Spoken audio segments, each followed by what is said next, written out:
Halo guys, salam peduli bangsa guys. Jadi sini aku ingin menjelaskan guys, tips untuk melakukan pelaporan agar dana kalian bisa kembali setelah tertipu guys ya. Jadi mohon didengarkan dengan baik. Ini ada 3 tips untuk kalian bisa melakukan pengembalian dana yang realistis guys.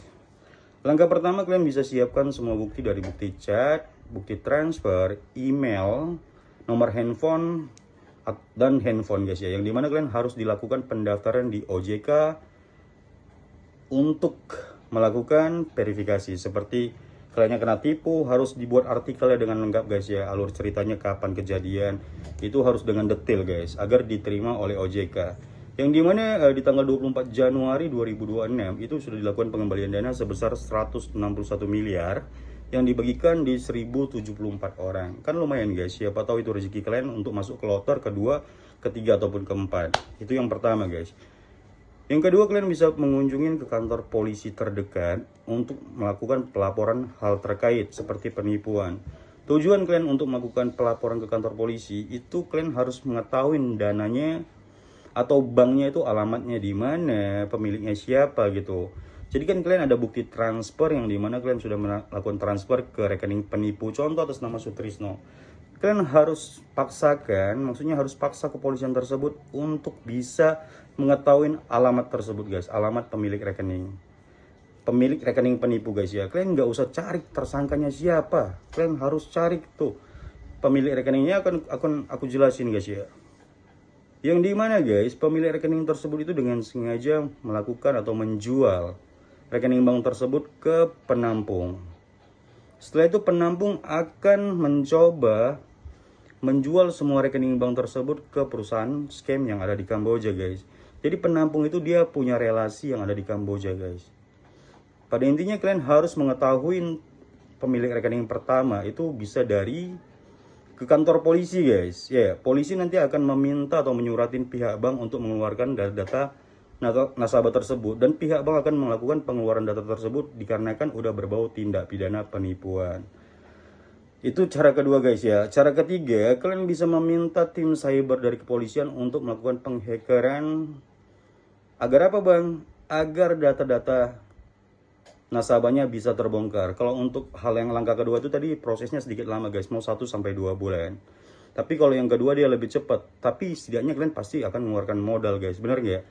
Aku sarankan kalian cari teman-teman yang pandai untuk melakukan hacker data nasabah tersebut. Jadi kayak gini guys, aku ceritain ya. Rekening bank penipu itu guys, itu dibeli langsung dari Indonesia, yang dimana langkah awal ada pengepul akan mencari rekening bank atau menawarkan jasanya, mau jual rekening nggak sama aku akan hargain satu rekening 1 juta. Jadi contoh nih, aku orang awam, aku akan menjual rekening bank tersebut ke penampung, yang dimana penampung tersebut itu akan memasarkan semua seluruh rekening bank tersebut di perusahaan scam ataupun judul yang ada di Kamboja. Jadi yang kalian cari itu jangan tersangkanya guys, yang udah ada indikasi aja, yang jelas-jelas ada datanya. Datanya apa? Rekening bank tersebut. Kalian harus tahu tuh pemiliknya di mana, lokasinya. Setelah kalian tahu, kalian bisa berkunjung ke atas nama rekening tersebut untuk meminta pertanggungjawaban pertanggungjawaban dia. Bahwasanya aku sudah melakukan transfer ke rekeningmu sebesar sekian juta. Otomatis nanti pemilik rekeningnya akan mengaku bahwasanya rekening tersebut saya jual belikan. Di situ dia sudah kena delik guys. Dia udah kena tindak pidana, yang dimana perdagangan rekening di Indonesia itu tidak dibenarkan. Otomatis dia akan mengaku menjual rekening kepada penampung.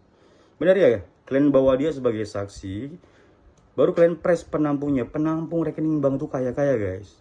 Kebanyakan orang Cina Indonesia. Percaya sama aku ya. Karena kita menerapkan hal ini udah 9 orang yang berhasil guys, lebih kurang. Terus nanti kalian akan bisa tuntut pemilik atau penampung rekening bank dengan 2 dalil guys. Yang pertama perdagangan rekening, yang kedua pemasilitasan penipuan online. Kalian bisa paksakan untuk dia bisa melakukan pengembalian dana kalian semua, karena dia yang bertanggung jawab atas hal demikian, yang dimana dia dengan sengaja menjual rekening-rekening bank orang-orang untuk memfasilitasi penipuan online yang ada di Kamboja. Realistis nggak? Masuk logika kan? Daripada kalian cari penipunya. Kenapa? Makanya kalian harus paham tuh tentang melakukan pelaporan. Terus jangan percaya sama yang DM mengaku cyber lah, apalah, Kominfo lah, OJK lah, itu nggak benar semua guys. Aku udah bolak-balik bilang, bank yang udah uang yang udah kalian transfer ke penipu itu langsung diubah jadi dolar atau dikonversikan jadi dolar. Jadi saldonya pasti nol guys. Yang dimana alibi mereka akun-akun palsu itu mengatakan bisa melakukan penghackeran. Tai bilang sama orang tuh kayak gitu ya. Ini korbannya semakin hari semakin banyak, makanya aku unggah lagi nih video tentang hal demikian. Jadi pada intinya tetap ikutin aku terus guys, di share, di like, kalian bagikan kepada siapapun untuk terhindar dari yang namanya penipuan guys ya. Sampai di sini videoku guys, yuk. Salam peduli bangsa.